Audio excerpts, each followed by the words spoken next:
is the only principal feast of the church year that is technically movable. So All Saints Day is always on November 1st, but on the first Sunday following November 1st, we always celebrate All Saints Sunday, whether that Sunday falls on a first or not. So this is one of those somewhat unusual years when we get to have All Saints Day and All Saints Sunday both fall on the same day. Wanted to talk a little bit today about this question about what is a saint. And I think that this is a question that many Episcopalians probably don't know exactly how to answer. I think that we're very familiar with the Roman Catholic concept of what sainthood is. And that is a much more, there's a much more definitive kind of formalized way in which a saint is made a saint in the Roman Catholic Church.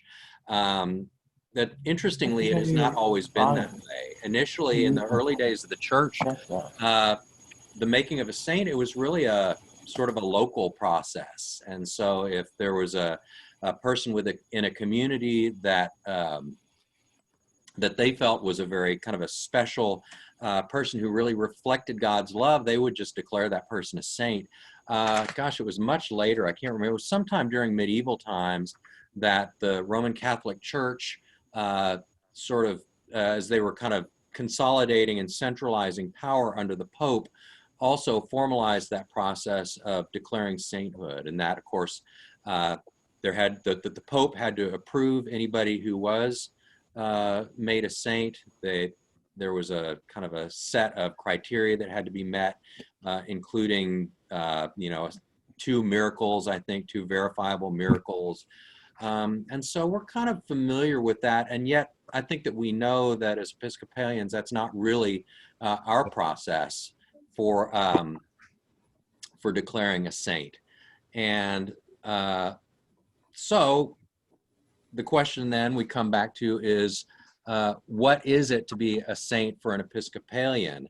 And in typical Anglican fashion, it kind of depends. And there are various ways in which sainthood can be understood. There's kind of a tighter definition of what makes a saint, and then there's a broader definition. We find both of those senses of sainthood, I think, in the Book of Common Prayer, which is where we always look to when we are asking ourselves questions like this. In the prayer book, there is let's see, we've got the calendar year of the church, and that lists all the principal feast days, and then it lists also the holy days and other major feasts. And those within those days is listed the people who I think technically would be considered saints within the Episcopal Church. So you've got Saint John the Baptist, you've got the apostles, all of the apostles are considered to be saints. The evangelists, all 4 of the evangelists are considered saints. Saint Stephen, Saint Joseph, Saint Mary Magdalene, Saint Mary the Virgin, Saint Michael and all angels, and Saint James of Jerusalem. And that's it. That's a pretty short list, right? So they're all people who specifically appear within the New Testament, and nobody, none of the early Christians, nobody who was not actually named in the Bible is technically considered a saint within the Episcopal Church. Now, there's also a broader calendar in the Book of Common Prayer that includes days of optional observance. And that list, it includes just sort of it goes through month by month, has a lot of names that can be celebrated that are familiar to us as the saints. Aelred, Abbot of, well, I shouldn't have read that one. Hilary, Bishop of Poitiers, Martin Luther King Jr., Antony, the abbot in Egypt, Agnes, the martyr at Rome, people like John Chrysostom, Thomas Aquinas. So some of these names that we know. But if you look at the list of names, you will notice perhaps that none of them are given that designation of saint. So they're just names. unless you come to one of those people who is specifically considered a saint. So when you get to, let's see, April the 25th is the feast day of Saint Mark the Evangelist. So as one of the evangelists, Mark is given that specific designation of saint. All the others, however well known, are simply just listed by their name. So that gives you a kind of a tight definition of saint. If you want a broader definition of saint, you can look at the Catechism, which is the other place that I look for answers to this kind of question. And let's find that Catechism. I believe it is close to the end. And we have the question on page 862, what is the communion of saints? And the answer is, the communion of saints is the whole family of God, the living and the dead, those whom we love and those whom we hurt, bound together in Christ by sacrament, prayer, and praise. So do you see how much broader that definition is? And now we've got the communion of saints defined really as all of the Christian faithful, past, present, and future, who are all bound together in Christ's body. And I think we've got the word family that is used here is the whole family of God. So I think that's a great way of thinking about sainthood as well. And I think that that's probably the more common way that Episcopalians might think about sainthood and what sainthood means. And I know that when I think about what it is to be a saint, that's much more how I tend to think of things. In kind of thinking about sainthood in that broader sense, the Episcopal Church has been putting out more and more liturgical resources to be used to commemorate some of those saints. The one that we were using back when I was in seminary was called Lesser Feasts and Fasts. This contains a lot of the names of those people who we commemorate on the church calendar, but who, again, because we have no real formal process for making a saint in the Episcopal Church, these are just people that are widely regarded as having led really exemplary Christian lives, which inspire us still today. So this is what we're using for a long time. Recently, this was sort of replaced with Holy Women, Holy Men. This came out fairly recently, I think 6 or 7 years ago. And then, and this has a much broader list of people. It includes a lot of people that you would never have heard of. Many of the people in Lesser Feasts and Fasts are some of the well-known people who we consider saints of the church. There are all kinds of people in here, many names that you will never have heard of. This has now been replaced with a book called A Great Cloud of Witnesses. And I don't have a copy of that book yet. Nan has a copy of that, which I occasionally pilfer out of her office. But the nice thing about all these liturgical resources that the Episcopal Church has been authorizing these days is they're making them all available in electronic form online. So you can, if you Google A Great Cloud of Witnesses, you can go to a page that allows you just to click on the whole thing, and you can look at any given day. It's really a neat resource, and it's nice to have something that is so readily available to us. And A Great Cloud of Witnesses has all kinds of names, really interesting people. I mentioned how early in the Roman Catholic Church that sainthood was really kind of driven at a local level. So you had these people who were considered locally to be saints and that had special reverence within these local communities. There are a lot of local people that you will see within this book, A Great Cloud of Witnesses, which I think is really kind of cool. We've been using this resource more recently than usual because we've been doing morning prayer out in the courtyard, and we've often taken our our readings for the day from, we've sort of followed this calendar and looked for people that we could commemorate on any given day. And it's been a great opportunity to celebrate some of these people, and a great learning opportunity as well, to learn about some names that may not be immediately recognizable, but who have led really incredible and inspiring lives of witness to Christ. Some of them have died for the faith, and some of them have not. One of the ones that really stuck out for me was that a couple of months ago, we commemorated Artemisia Bowden, who was an African-American educator down in San Antonio, and who really had a huge impact on the city of San Antonio, and especially on the educational system there. And so it was neat to have somebody local to celebrate. And so that's kind of what sainthood is from an Episcopal standpoint. And I think I've included some of the ways that I tend to think of sainthood, really following this really broad definition of the word of what makes a saint.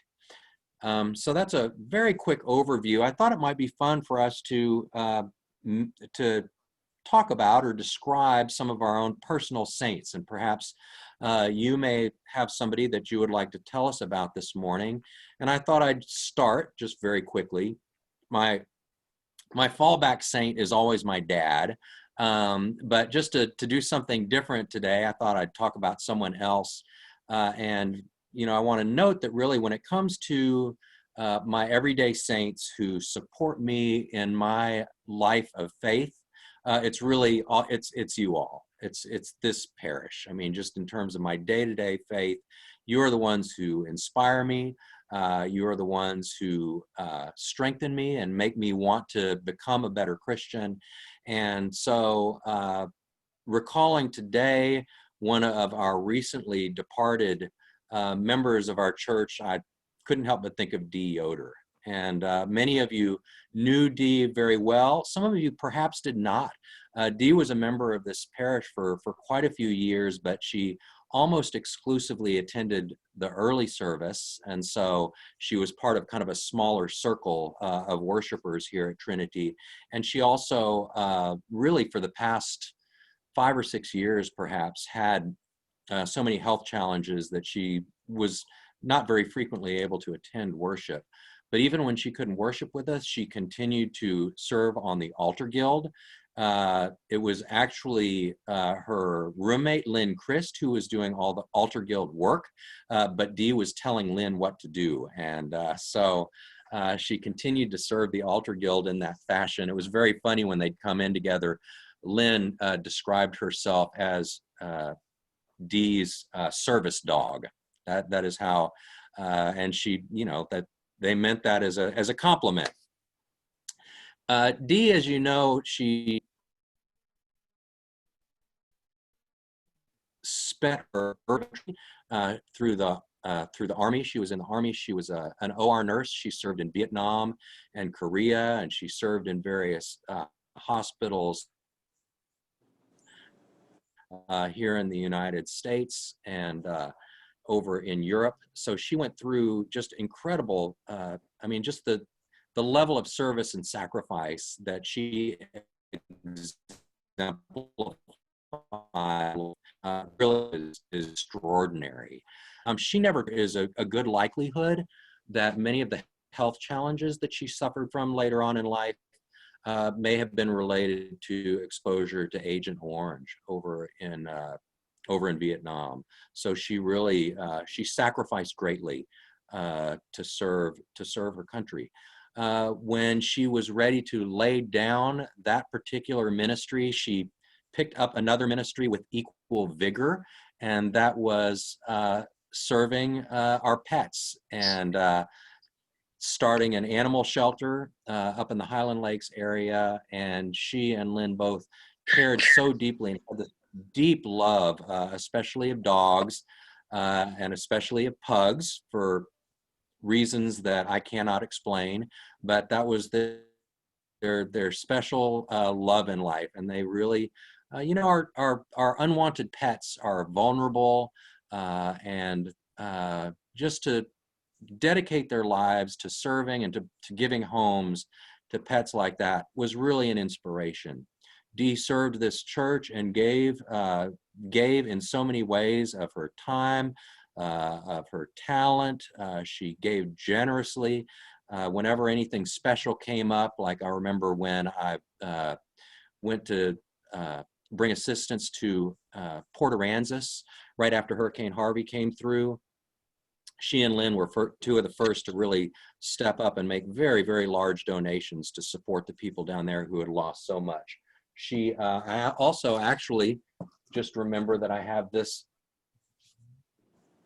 stitching in my, this cross stitch in my office that she did. And she was an amazing stitcher. She just did incredible works. And so she was a very, very gifted and talented person in every way. And so today on All Saints Sunday, I give thanks for Dee Yoder and for the inspiration that she was to me personally, and I know to many of you. And that's all I've got. Do any of y'all have personal saints that you would like to tell us about this morning?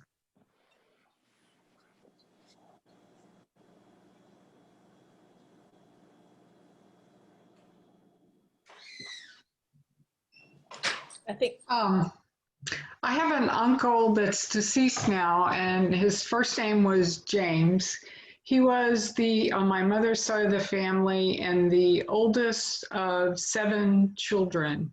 And he served in World War II under General Patton, and was wounded twice during the war and received a Purple Heart, but he served with Patton in Africa.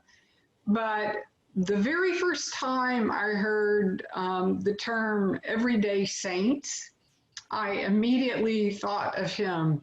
He was a very quiet and gentle man, very unassuming, very humble, took care of his family. He was a butcher by trade and a farmer early on with my grandfather, very unassuming. And he lived a very, he and his family were not well off, but he provided as best he could. And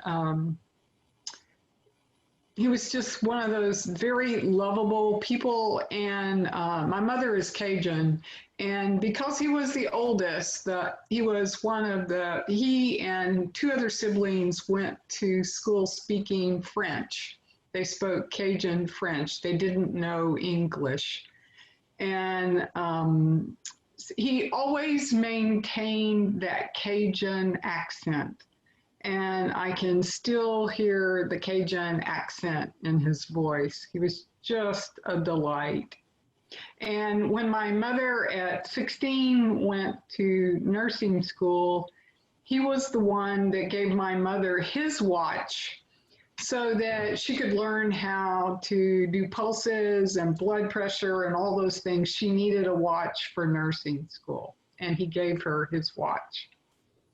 So that's my everyday saint. That is so awesome. Thank you so much for sharing that with us. That's great.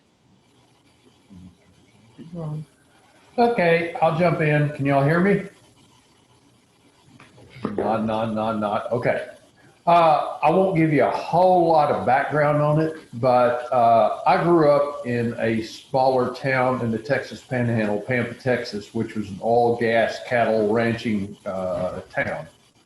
And when I was about 13, 14 years old, across the property line from where I lived, there was a couple, H.E. and Inez McCarley, that owned quite a bit of dryland wheat property, and it had oil and gas on it. And they had no children, and I knew nothing about them. And often I would go down to their stock tank to try to fish or hunt for rabbits or what have you. And one day Mr. McCarley came up and wanted to know what I was doing and wanted to know if I realized I was trespassing, and was quite nice about it. Ultimate end of the story, they took me in for the most part for almost 10 years. And Inez taught me how to drive. McCarley taught me how to farm. And I just benefited greatly from these two people. And later in life, I came to find out about Inez, who was a sweet, sweet woman that she was a full-blown type 1 diabetic, and I can only imagine what it was like to be that way back then. And I can remember working with her in the fields and driving the grain trucks and so forth, and her having to grab a can of concentrated orange juice and eat it. And I didn't understand then what was going on, but I do very well today. And one of my greatest thrills with them was she, during wheat harvest, would come back from the granary taking a load of grain in to dump it at the granary in town. And she would come back from the local Dairy Queen with malts and hamburgers for everybody working in the field. And it was a great thing. But I just remember McCarley, every morning when he would send us out on the tractors and so forth to farm, he would have a little prayer, and he would tell us to be safe and ask God to watch over us as we farmed. And they had done this, I found out later in life, for the Musgrave boys before me, and then a family after me, that they would get children, boys and girls, that weren't necessarily from disadvantaged homes, but weren't getting a lot of structure in their life. And the two of them took this on. And when they passed on, their legacy to Pampa was great. They left a lot to the community, to churches and so forth. And they were the closest things that I had met to a true saint, other than somebody that's wearing the collar. So we won't talk about him today. Wow. Amazing. That is a beautiful story. Thank you so much. Amazing people. Golly. Who else would like to tell us about some personal saints? These are, golly, these are great stories. I love this.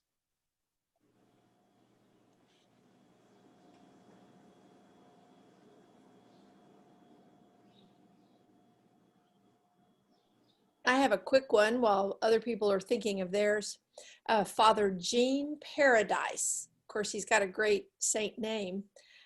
He was a mentor of mine years ago at a big church in Atlanta.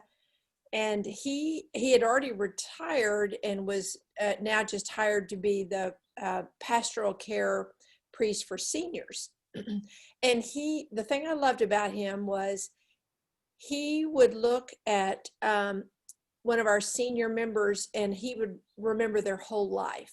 And he was always coming back and saying, this looks like somebody who maybe because of health issues can't talk very well or doesn't move very well. But this is what they've done in their life. This is what, and he would remind us of the fullness. He always saw the fullness of a person. And he's still alive. I just love him for that. Father Gene Paradise. That's amazing. That's great. That's great. Being able to recall things like that reminds me of another one of my personal saints who we still have with us, which is Herb Lewis. And when I see him, I see not who he is now, but that person that he has always been throughout his life. That's a great reminder.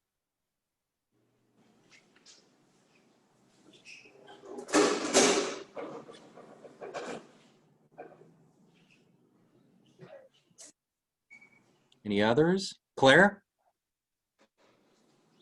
Let's see. Mine is my kindergarten teacher, Mr. Repsch.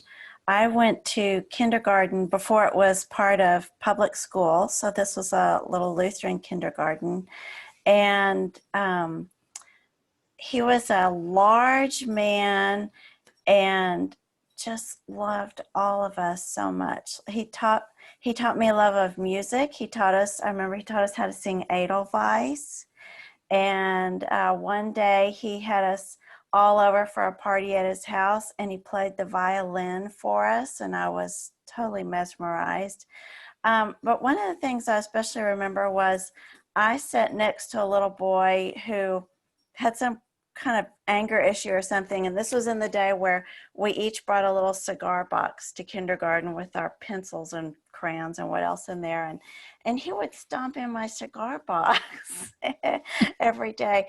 But what I remember is Mr. Ripsch dealt with both of us, that situation, both of us, with so much love, you know. So he just wrapped all of us in a lot of love, and that was a wonderful way to start my education and life. So, Mr. Ripsch. Cool. That's great.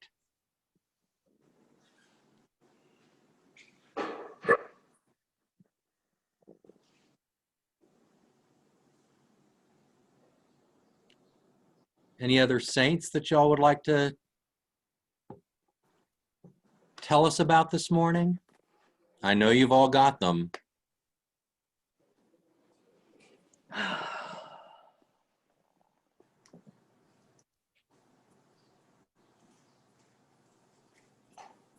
Okay, I'll do it. I'll tell someone. And it's for both Karen and I, but it's my sister. Her name is Nell and lives in Seguin where I grew up. But when Karen and I were first married and we weren't going to church and we were just a young couple living in Houston. And every time we came home, she would, to Seguin, she would come to both of us and say, "Do you love Christ with all your heart?" And she never stopped asking us that. Finally, we started saying, "Well, yes, we do." And so she changed our whole outlook, and she is a strong person. She was subservient to her husband, my brother-in-law. And so everybody thought she was weak, but she was not weak. When he died, she just stepped right up and ran business, ran everything she needed to do, and kept the family together. And she still does that. And she raised two granddaughters, and who are both, one's a principal of a school in San Antonio, and the other one is a physical therapist at Robert B. Greene in San Antonio. So both girls are great, and they've gone on to be like her. And she just my hero, really, and our saint. Wonderful. That's wonderful. Sounds like an amazing woman. She was. She is. She and still is, and we talk to her every day. She doesn't like to work. She doesn't answer her cell phone because she's scared it's a political thing right now. And so I have to talk to her son, who talks to her, who says, "King's got to call you," and then we talk. That's great. That's great. Any others?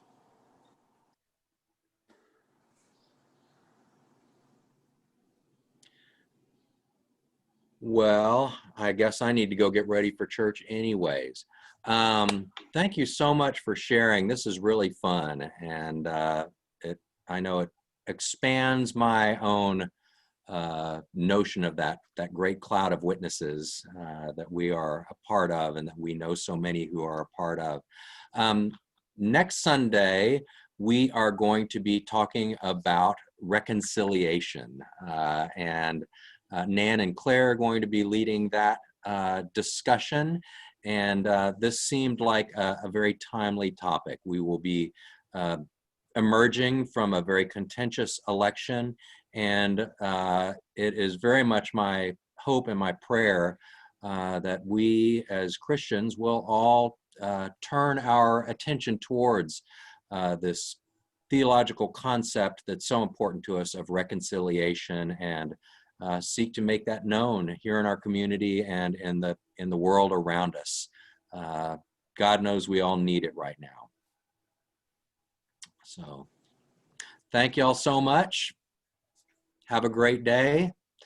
See you at worship at 10:30 maybe. Right.